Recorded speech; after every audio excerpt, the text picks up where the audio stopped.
Zétéo, c'est chaque semaine un témoignage ou un enseignement, celui d'un témoin, d'un laïc ou d'un religieux, d'une personne qui s'est engagée avec passion à suivre le Christ, une personne qui apporte un message, qui répond à ceux qui traversent les épreuves, ceux qui souffrent, ceux qui doutent de Dieu ou du vide, ceux qui cherchent la vérité, la sagesse et l'amour, dans les religions et les sagesses. Bref, c'est chacun d'entre nous, chrétien ou athée, ou d'une autre religion, qui ignorons si souvent que l'amour absolu et divin existe, qu'il est très proche, qu'il est incarné en la personne du Christ, celui qui est à la fois Dieu et homme, celui qui est au cœur de notre cœur, qui nous connaît mieux que nous-mêmes et qui nous attend tout le temps.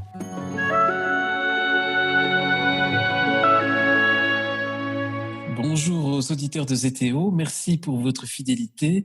Bienvenue pour un nouveau podcast Zétéo. Je suis Guillaume Devoux et j'ai le plaisir d'inviter pour ce nouveau podcast Jacqueline Kellen. Jacqueline Kellen, bonjour. Bonjour à vous. Jacqueline Kellen, merci d'avoir accepté cette invitation. Jacqueline Kellen, pour les auditeurs qui ne vous connaissent pas, il y en a peut-être quand même quelques-uns, mais je pense que la plupart vous connaissent. Vous avez été longtemps productrice pour France Culture. Vous êtes écrivain, vous êtes l'auteur de nombreux ouvrages, une 50aine d'ouvrages. Vous écrivez dans de nombreuses publications, dans des périodiques. Vous avez reçu en 2002 le prix Aleph des libraires pour votre essai L'Esprit de solitude. Et en septembre 2020, vous avez reçu un autre grand prix littéraire, celui de la Liberté intérieure 2020, un prix décerné par le Jour du Seigneur, l'équipe de France 2, pour votre dernier ouvrage, Histoire de celui qui dépensa tout et ne perdit rien, un livre qui a été publié aux éditions du Cerf en décembre 2019. Le prix a été un petit peu décalé, coronavirus oblige. Jacqueline Kellen, ce livre au titre qui intrigue et qui amuse à la fois, l'histoire de celui qui dépensa tout et ne perdit rien, c'est en fait votre relecture très originale de la parabole de l'enfant prodigue. Pourquoi vous avez choisi cette parabole ? Alors, comme pour beaucoup de mes livres, je dois dire qu'il y a une sorte d'intuition qui se présente à moi. Je ne me dis pas « Ah, sur quoi vais-je travailler ?» Et souvent, les thèmes que j'ai pu traiter étaient peu traités, du moins en langue francophone, en langue française, autant que je puisse savoir. Et là, je me souviens, ça remonte à l'été 2017, il y a un sacré décalage, l'été 2017, où il y a eu cette idée ou cette intuition me disant, mais bien sûr, j'ai lu et relu non seulement la parabole du prodigue, mais l'évangile qui me nourrit. Et je me disais, pourquoi ne pas imaginer, ne pas donner voix à l'entourage du fameux fils prodigue, puisque l'accent dans la parabole de Saint Luc, on le sait, est mis avant tout sur ce jeune garçon qui quitte la maison paternelle et va faire son expérience du monde, du pays lointain. Mais on signale aussi bien sûr le père, c'est évident, on signale le fils aîné, mais il y a bien sûr un tas d'autres personnes. Et je me disais, ce serait intéressant d'imaginer ce que chacun a vécu, ressenti, espéré, et c'est aussi une façon pour le lecteur, et d'abord pour moi qui écris, de me mettre à la place. Je pense qu'il manque beaucoup de nos jours, c'est que chacun est dans son système ou sa cage de référence, et c'est vrai que c'est difficile peut-être de se mettre à la place de l'autre, mais on a beaucoup de mal à prendre un autre point de vue. Et je trouve toujours très riche de prendre le point de vue de tous les personnages de l'histoire. Donc bien sûr, il y en a qui existent et d'autres que j'ai inventés ou j'ai imaginés. Mais voilà comment ça a commencé. Et après, ce personnage, en effet, en me mettant à la place aussi bien de ce fils qui un beau jour, j'imagine un jour de printemps, se dit mais moi je vais pas rester ici, je vais quitter le lieu non pas par révolte ou ingratitude, mais pour vivre ma vie, on dirait de nos jours.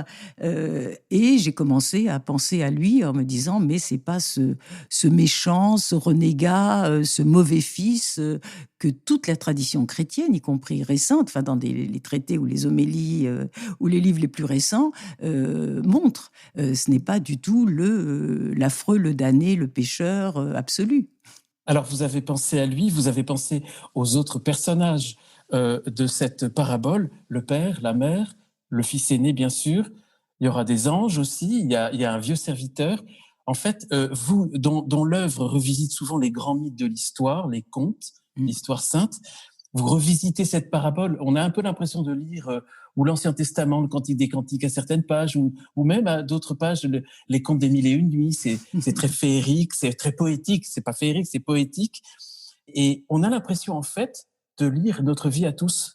C'est un très très beau compliment que vous faites. Mais si la parole vivante, la parole de Dieu est toujours, enfin, nous concerne chacun de nous, quels que soient les siècles, quels que soient les pays, quelle que soit notre condition, c'est cela. C'est aujourd'hui, enfin, le vivant, il est présent et la parole est présente. Et il est intéressant. Alors moi, ce que j'aime bien, mais ça, c'est le côté aussi d'études. Moi, ce qui me paraît passionnant, c'est en effet de déchiffrer. On sait bien que les grands mythes ou les contes traditionnels, et bien sûr les textes sacrés, ont plusieurs strates. Alors, on peut en effet, pour prendre un exemple, j'allais dire non pas païen, mais emprunté à la grande tradition de la Grèce ancienne, l'Odyssée, par exemple, on peut prendre, en effet, on peut le lire enfant ou nous l'écouter lorsqu'on est enfant. L'Odyssée, c'est l'histoire, en effet, d'un homme qui a guerroyé à Troie et qui veut rentrer chez lui et simplement, il y a des obstacles, des difficultés, des escales, des rencontres et il finit 20 ans après à retrouver sa femme, son enfant devenu grand, etc. On peut dire ça. Et sur le plan, si on va plus profond que le plan littéral, on sait qu'il y a au moins 4 strates importantes, du moins dans la lecture hébraïque, mais dans tous les textes importants ou sacrés ou les chefs-d'œuvre, eh bien, la question, on peut dire, c'est l'histoire d'un homme qui veut rentrer chez lui. Et la question, c'est où est mon chez-moi? Où est ma maison? Alors, si on reste au coin au ras de terre, j'habite à telle rue, à tel endroit. Mais où est profondément mon chez-moi et ma patrie? Et là, c'est toute l'histoire du retour qui est un thème profondément métaphysique et mystique.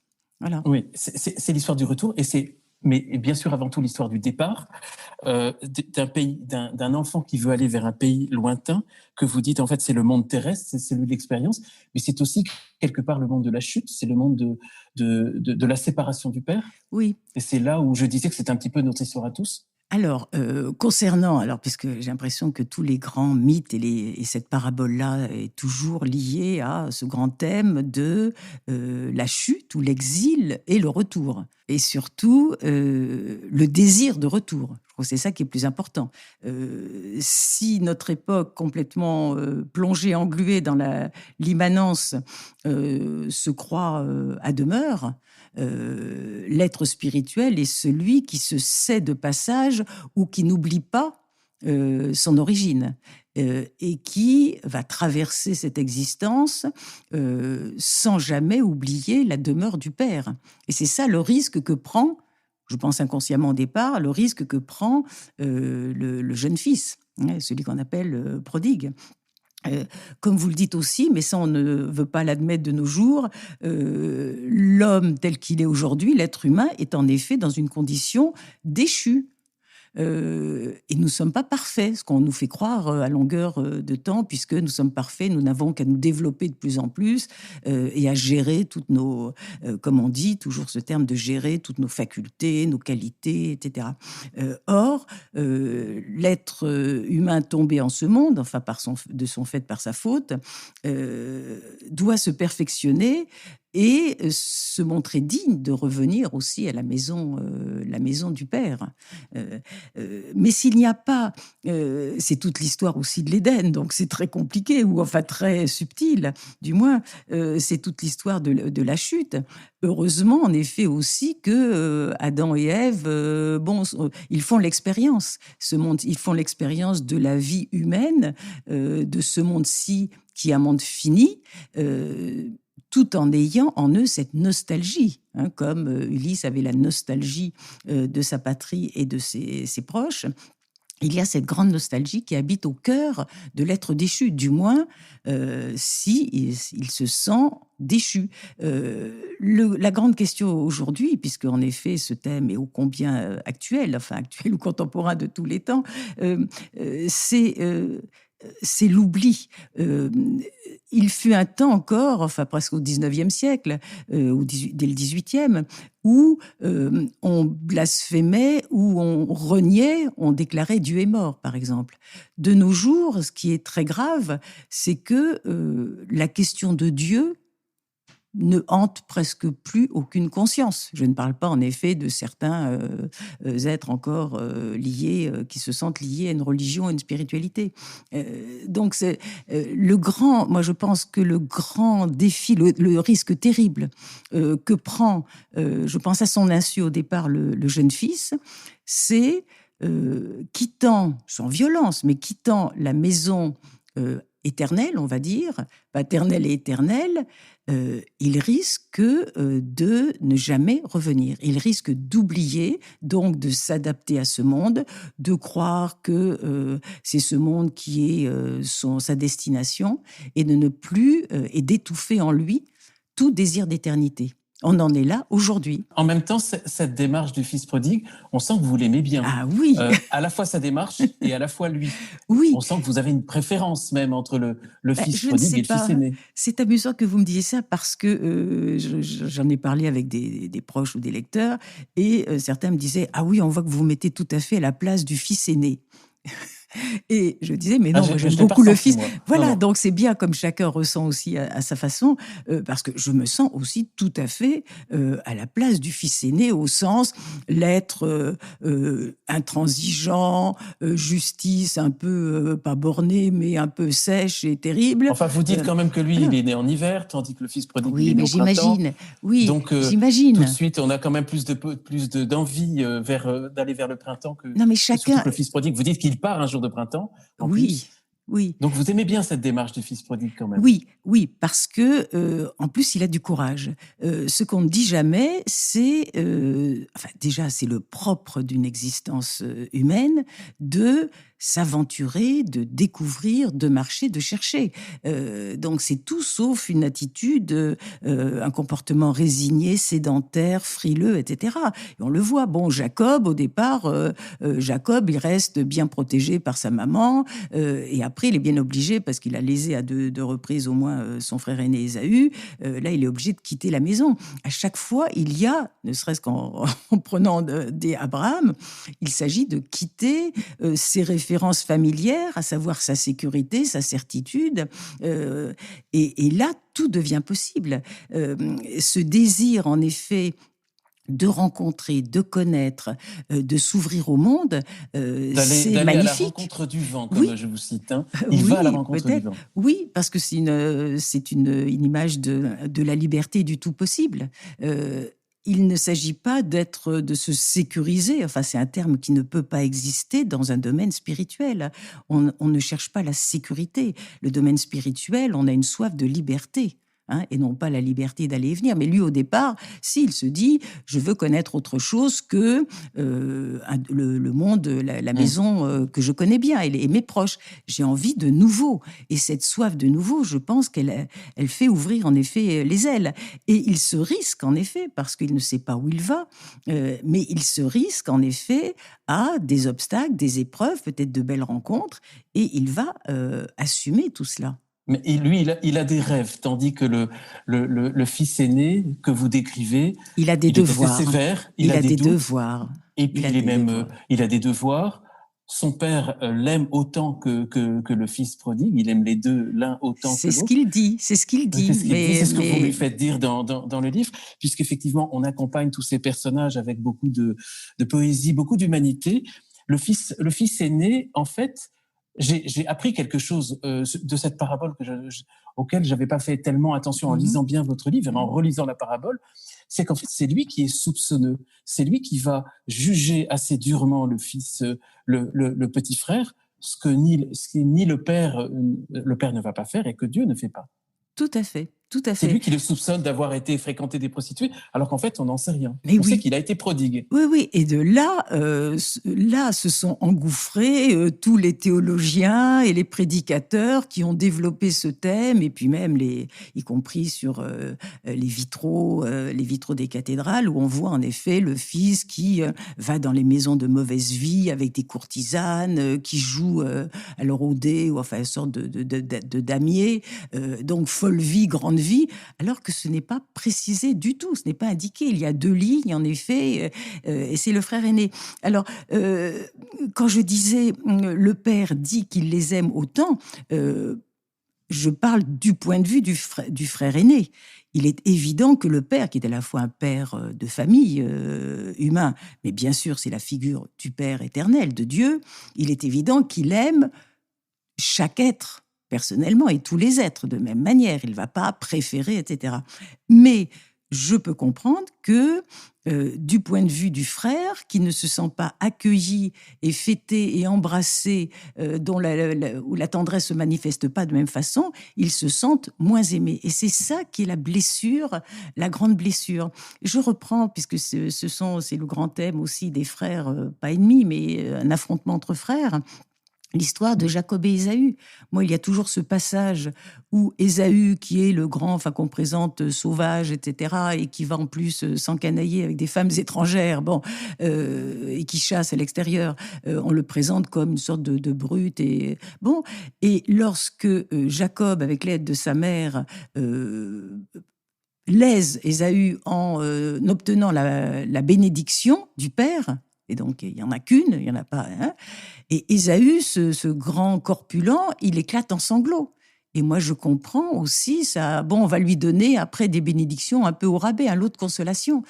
Et j'arrive à comprendre, en effet, qu'il ressente, le fils aîné, qu'il n'est pas le préféré.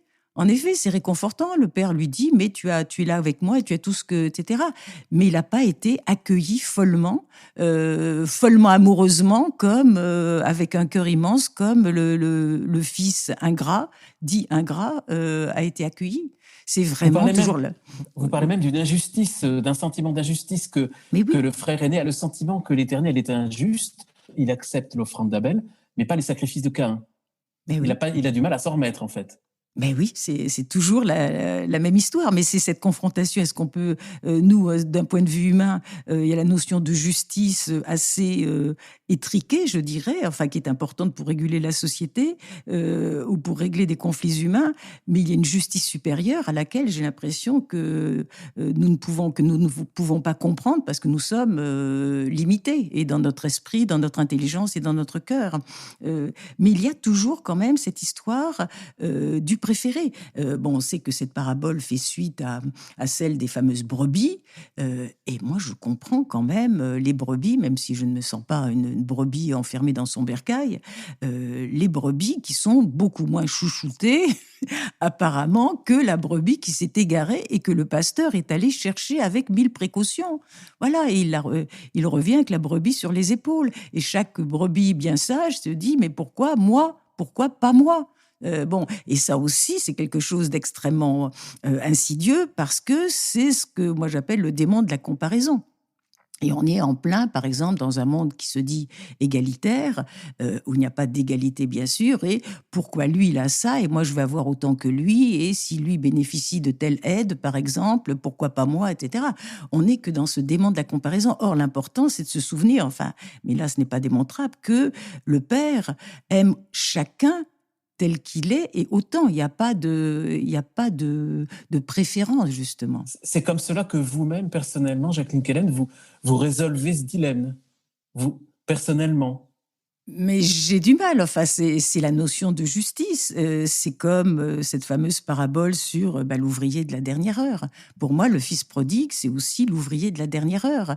Alors, en effet, si on est un petit peu sage, c'est-à-dire si on prend du recul, on se dit, mais le maître qui a engagé ses ouvriers, il tient parole. Ceux qui ont travaillé dès le début, ils ont leur salaire. Donc, ils n'ont pas été lésés. Ils ont leur salaire. Donc, si le seigneur ou le maître de la vigne, par générosité, parce qu'il est comme ça, il décide de donner autant au dernier arrivé, ça ne lèse en rien les premiers. Mais notre côté égalitaire dit, mais moi j'ai travaillé 6 heures et non pas une, je dois gagner plus. Voilà. Donc c'est très intéressant, je trouve, aussi ça nous questionne par rapport à notre sens de l'égalité. J'ai l'impression que Jésus ne parle jamais d'égalité. Pour nous, la justice, dans un pays dit démocratique, pour nous, la justice, c'est l'égalité. Égalité des droits, égalité, etc.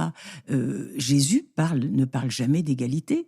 Il dit que les derniers vont arriver les premiers, que les prostituées arriveront avant ceux qui sont qui se croient intègres. Qu'est-ce qu'il dit? Que les enfants, les simples, ils en savent plus que les lettrés, ceux qui se font passer pour très savants, et les doctes.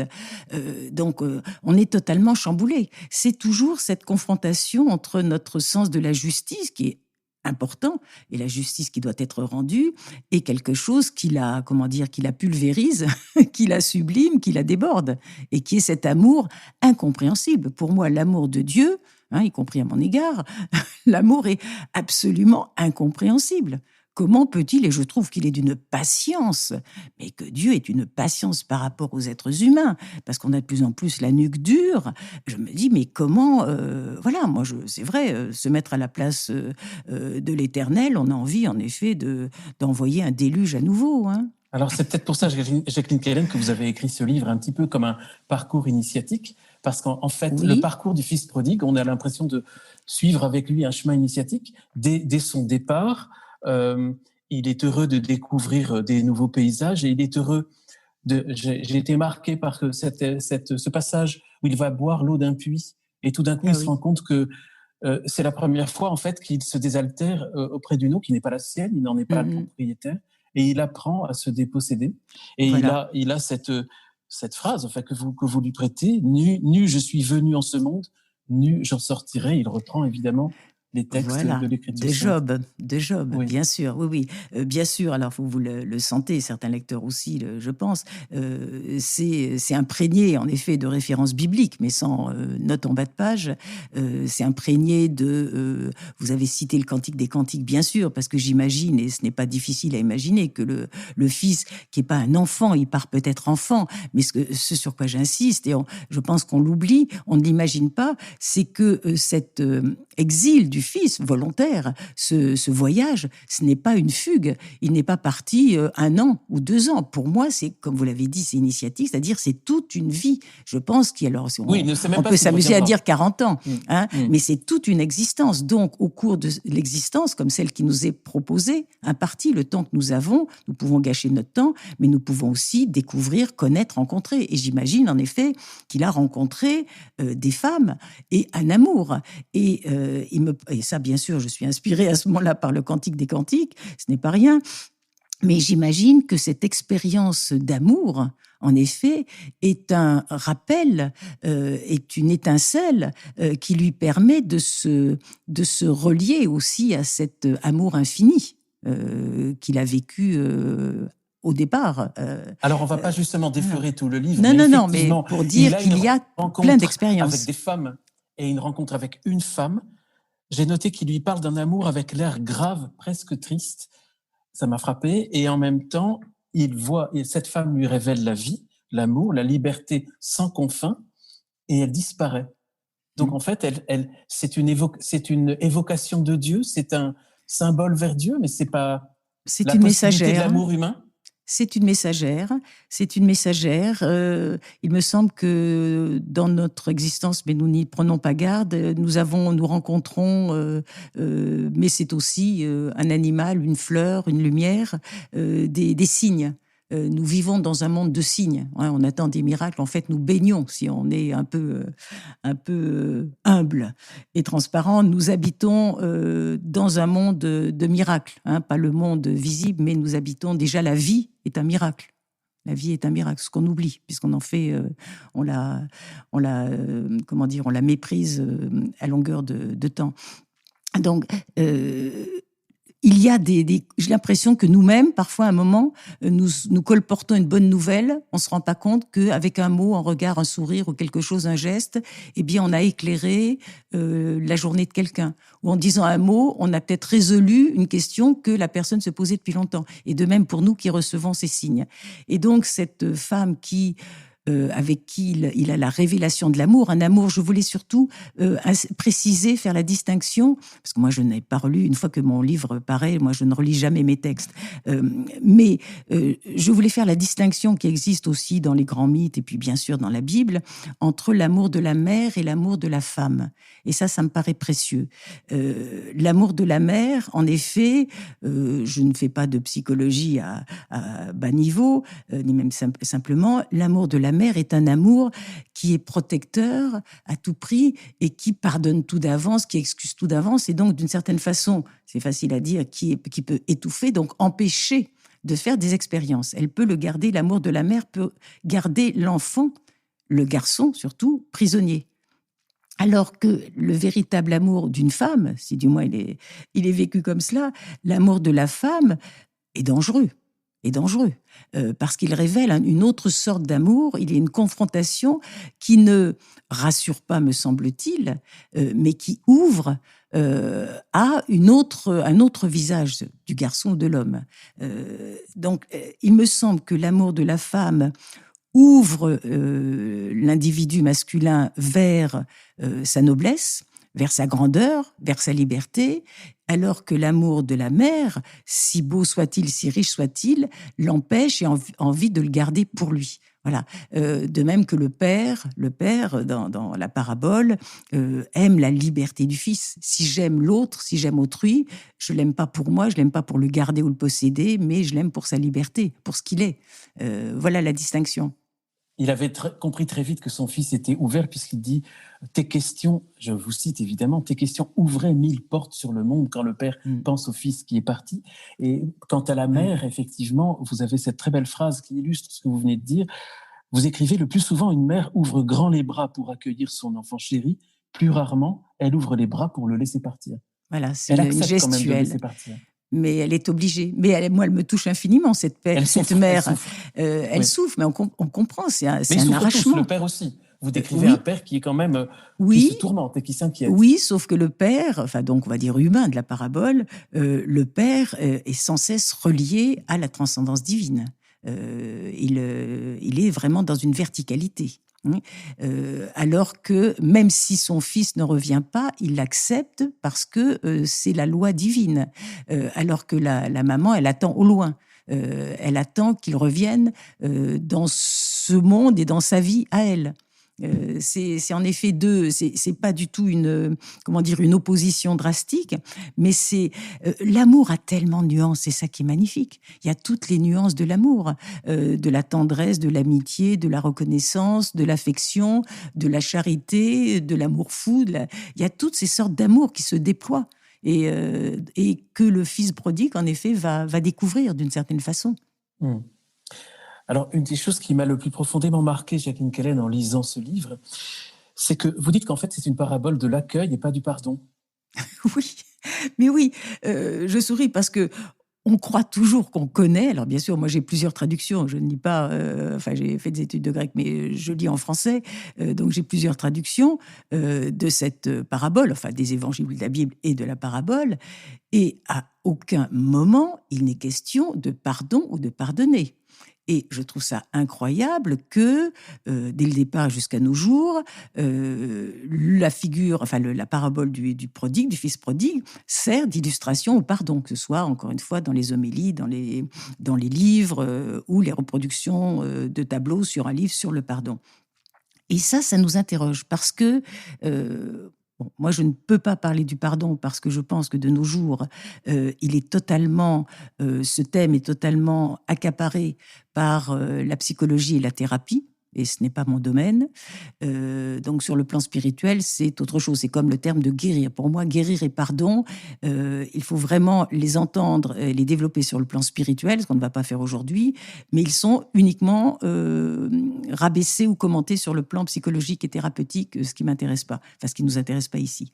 Et donc, dans cette parabole, lorsque le fils parce qu'il a touché à la finitude du monde, parce qu'il a tout perdu.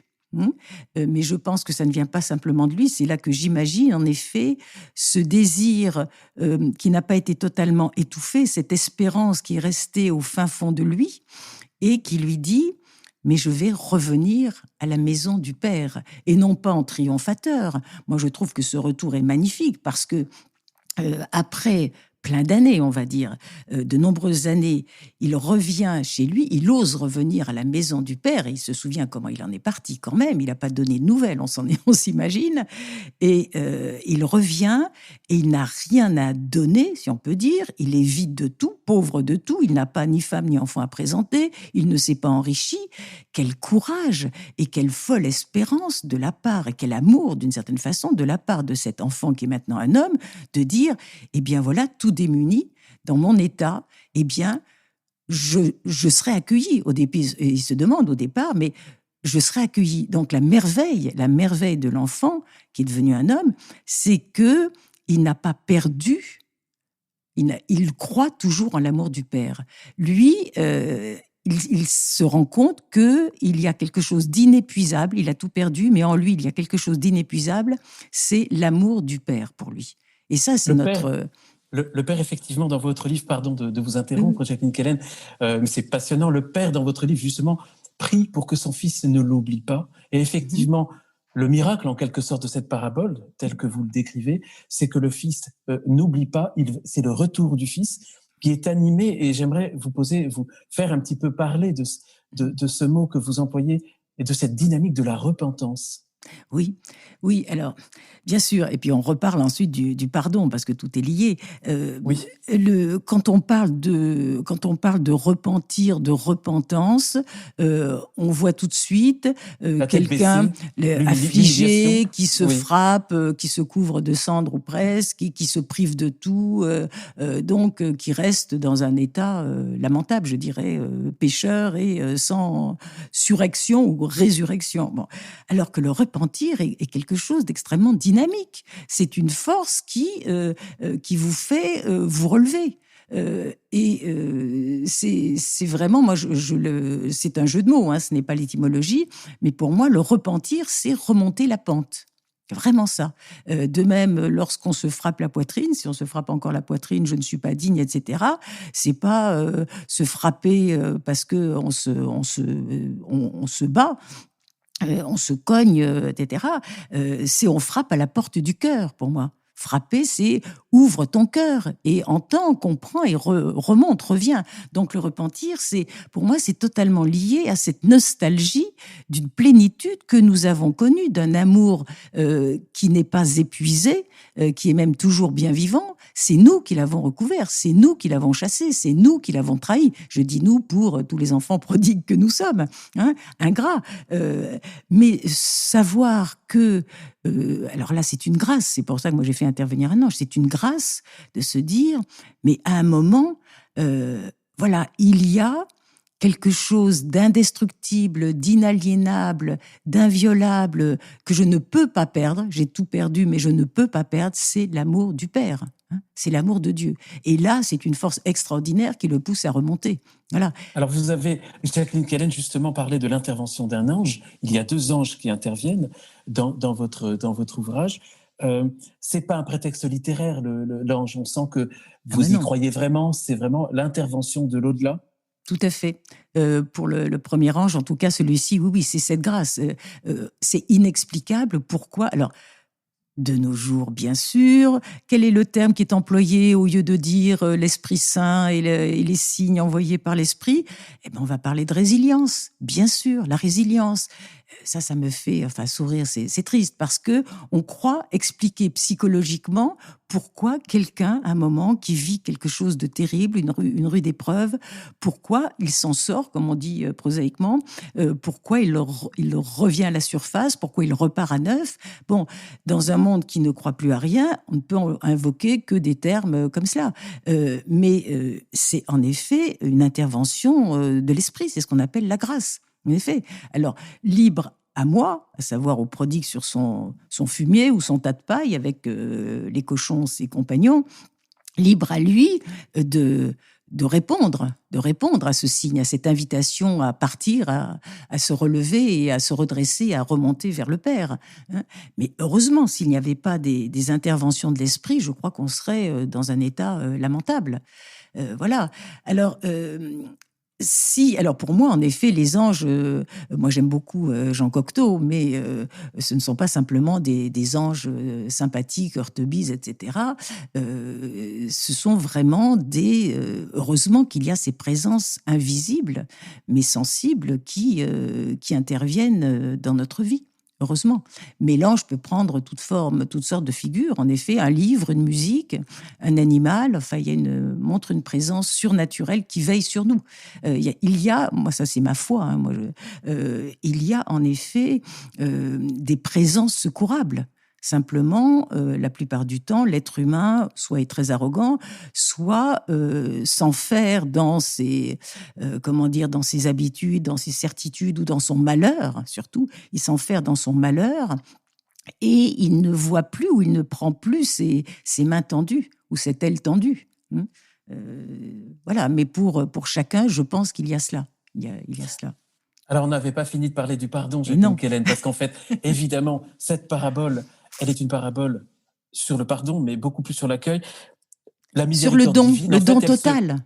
L'amour total, c'est sur la miséricorde divine. Voilà. En effet. Alors, quand on relit, on peut plusieurs traductions du retour du Fils, et au loin, le Père voit arriver cette silhouette sans doute un peu claudicante, un peu décharnée, etc. Bien sûr, en son cœur, il reconnaît tout de suite son Fils. Il accourt, et c'est lui qui va, il doit plus être tout jeune, le Père, si on parle d'un point de vue terrestre et humain. Il accourt au-devant de ce Fils revenu et il le prend dans ses bras et aussitôt, il lui donne un anneau, nouvelle robe et on va tuer le veau gras et c'est les retrouvailles, le banquet et la joie pour tous. Sur le chemin du retour, que j'imagine une pente que l'on remonte, sur le chemin du retour, le Fils, en effet, passe par un tas d'émotions et d'interrogations. Il se demande s'il est attendu. Il dit, depuis le temps, on l'a oublié. Voilà, ce n'est plus la peine. Mais quand même, il continue. Et il se dit, et ça c'est écrit en effet, j'ai péché. Mon Père, j'ai péché contre le ciel et contre toi. Il le dit à 2 reprises, autant que je me souvienne.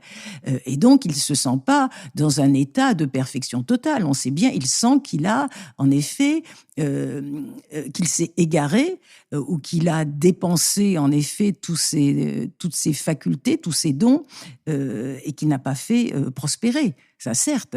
Mais il se dit, il est prêt à être le dernier des ouvriers dans la maison du Père. Donc lui, il dit, j'ai péché. Mais le Père, quand il arrive, il le prend dans ses bras et il est heureux parce que il le pensait perdu et il est revenu. Mais jamais il dit, mon fils, je te pardonne, ou pourquoi nous as-tu fait du mal, ou pourquoi n'as-tu pas donné de nouvelles. Il n'y a pas de reproche. L'amour est au-delà, ça c'est quelque chose qui m'est très très cher. Alors c'est peut-être une idée fausse ou plutôt une idée folle. Je pense que c'est une idée folle, comme est fou cet amour. L'amour, la miséricorde de Dieu est bien au-delà du châtiment et du pardon.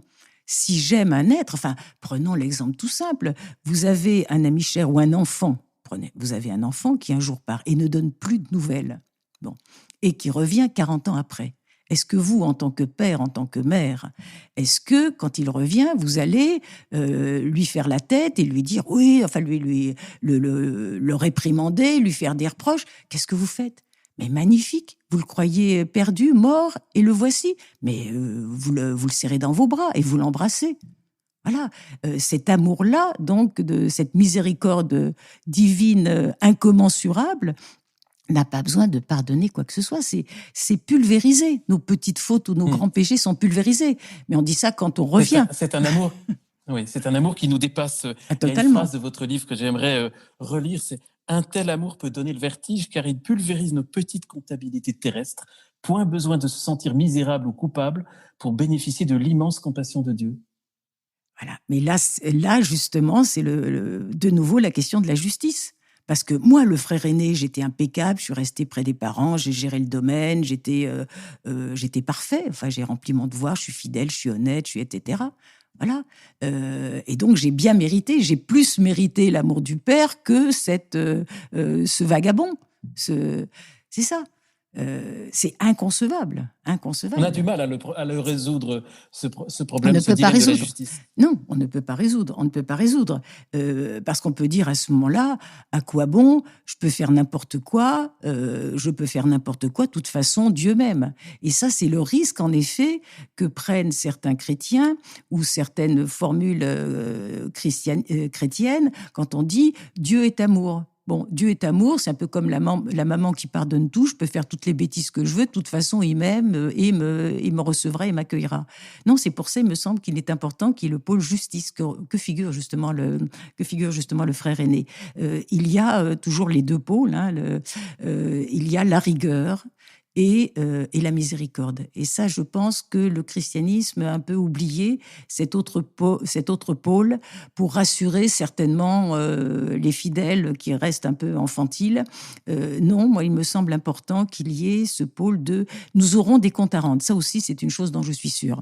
Sinon, à quoi bon? Nous aurons des comptes à rendre, ça fait partie du chemin de perfectionnement et d'élévation et de responsabilité. Hein. Notre liberté, c'est notre responsabilité. Nous aurons des comptes à rendre. Mais il y a cet amour, sur quoi je n'ai pas de prise, cet amour fou, cet amour incommensurable, qui peut librement, en effet, accueillir indépendamment d'eux. Hein. Mais c'est la grande question métaphysique aussi des fins dernières et de l'enfer. Hein. Bien sûr, à chaque fois, on achoppe, et c'est heureux, sur ce qui se passe après. Parce que si on dit si les méchants comme, pour prendre des termes simples, si les méchants comme les justes, ils sont tous sauvés, bon, la fameuse, on a dit que c'était une hérésie de l'apocatastase, hein, tous seront sauvés. À quoi bon? Alors pourquoi moi, si je suis juste, si j'ai fait le bien, je me retrouve en même temps que le méchant qui a fait des crimes. Voilà. Mais nous sommes toujours amenés à ces questions. Et ça, c'est passionnant, ce que vous disiez plus tôt sur les questions. La question, c'est ce qui ouvre. Nous, de nos jours, nous avons toujours besoin d'explications.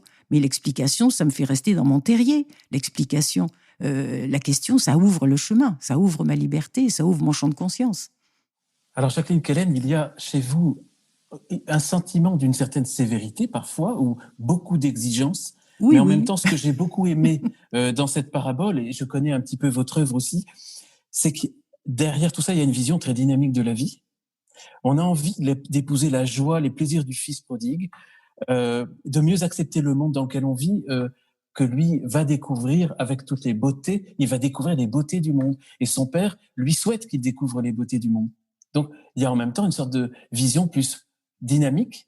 Je sais que vous n'aimez pas les courants assez positifs ou assez bien-disants, en quelque sorte, qui circulent dans le développement personnel, dans les spiritualités actuelles, mais en même temps, vous avez une véritable vision positive, en fait, dans le fond. Alors, ce n'est pas positif ni optimiste, c'est l'espérance. J'ai évité le mot optimisme. Oui. C'est-à-dire, c'est une vision, alors vous dites, une vision qui embrasse. Alors je dirais, c'est la distinction, la différence entre la mystique, pour moi, et l'ascétisme.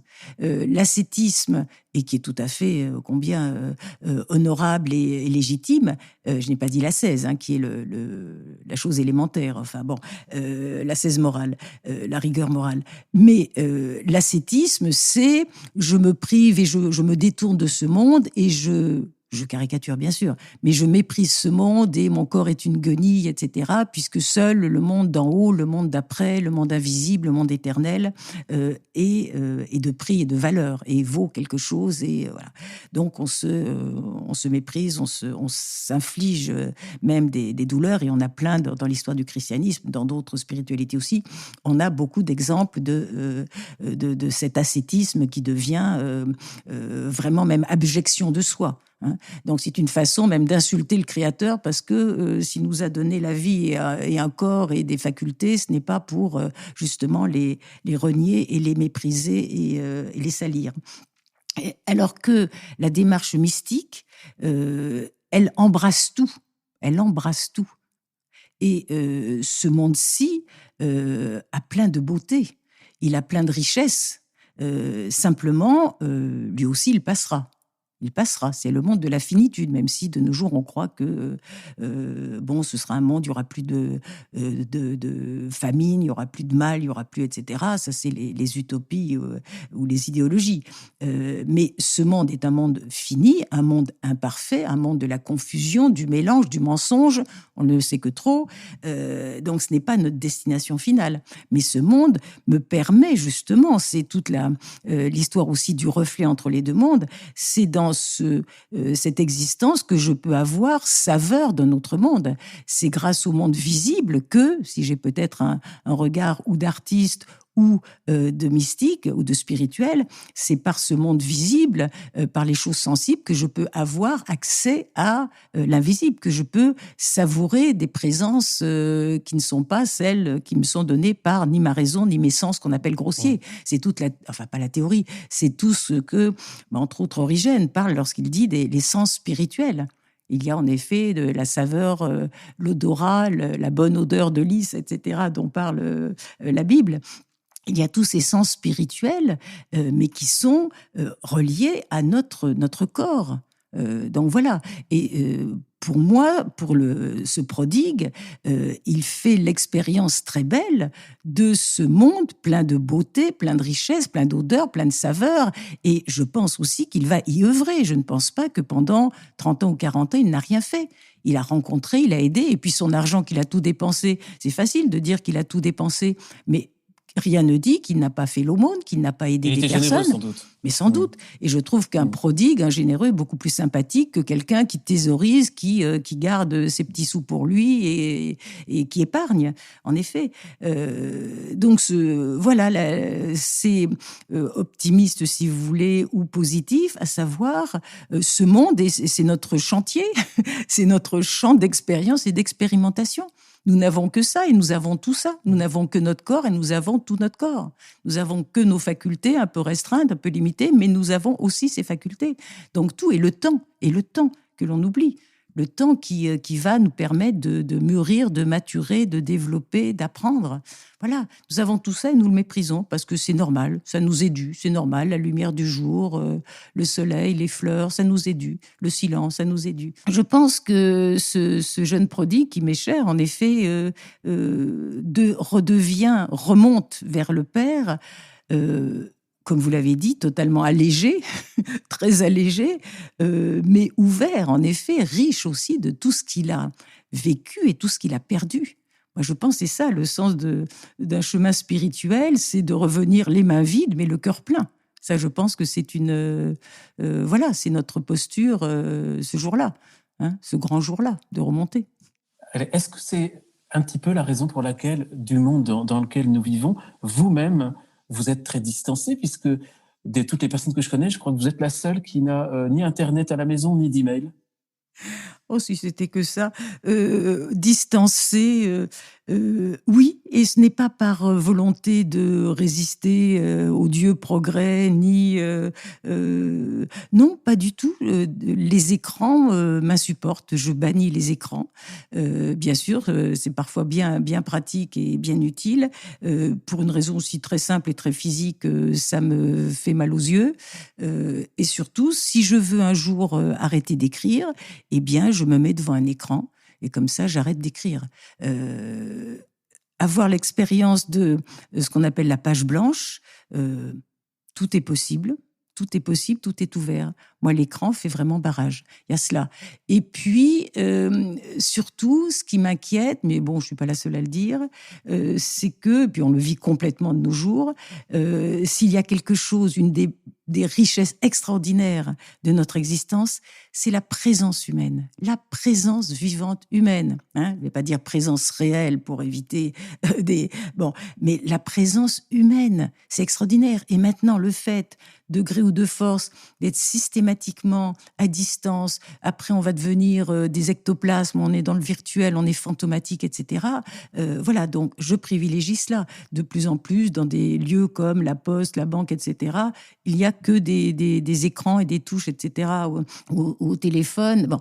Et à chaque fois, on me dit, mais non, il y a une machine pour ça. c'est un humain qui me dit ça. Je dis, ben non, monsieur, non, madame, je privilégie la relation humaine. Donc, je fais partie en effet, des petits résistants pour les humains. Donc, ça me paraît important. Et puis, oui, je n'ai pas d'email, je n'ai pas d'ordinateur. Si j'avais un ordinateur que j'avais acheté et qui ne m'a jamais servi, donc je l'ai revendu, voilà. Et c'est très bien. C'est très bien aussi de ne pas être ligoté aussi par tous ces moyens qui, au départ, sont de communication et qui sont finalement des moyens d'enchaînement. Voilà. Toutes ces mesures de restriction et de distanciation sociale qui nous sont imposées en ce moment doivent certainement vous interroger. Me réjouir, mais chut, me réjouissent.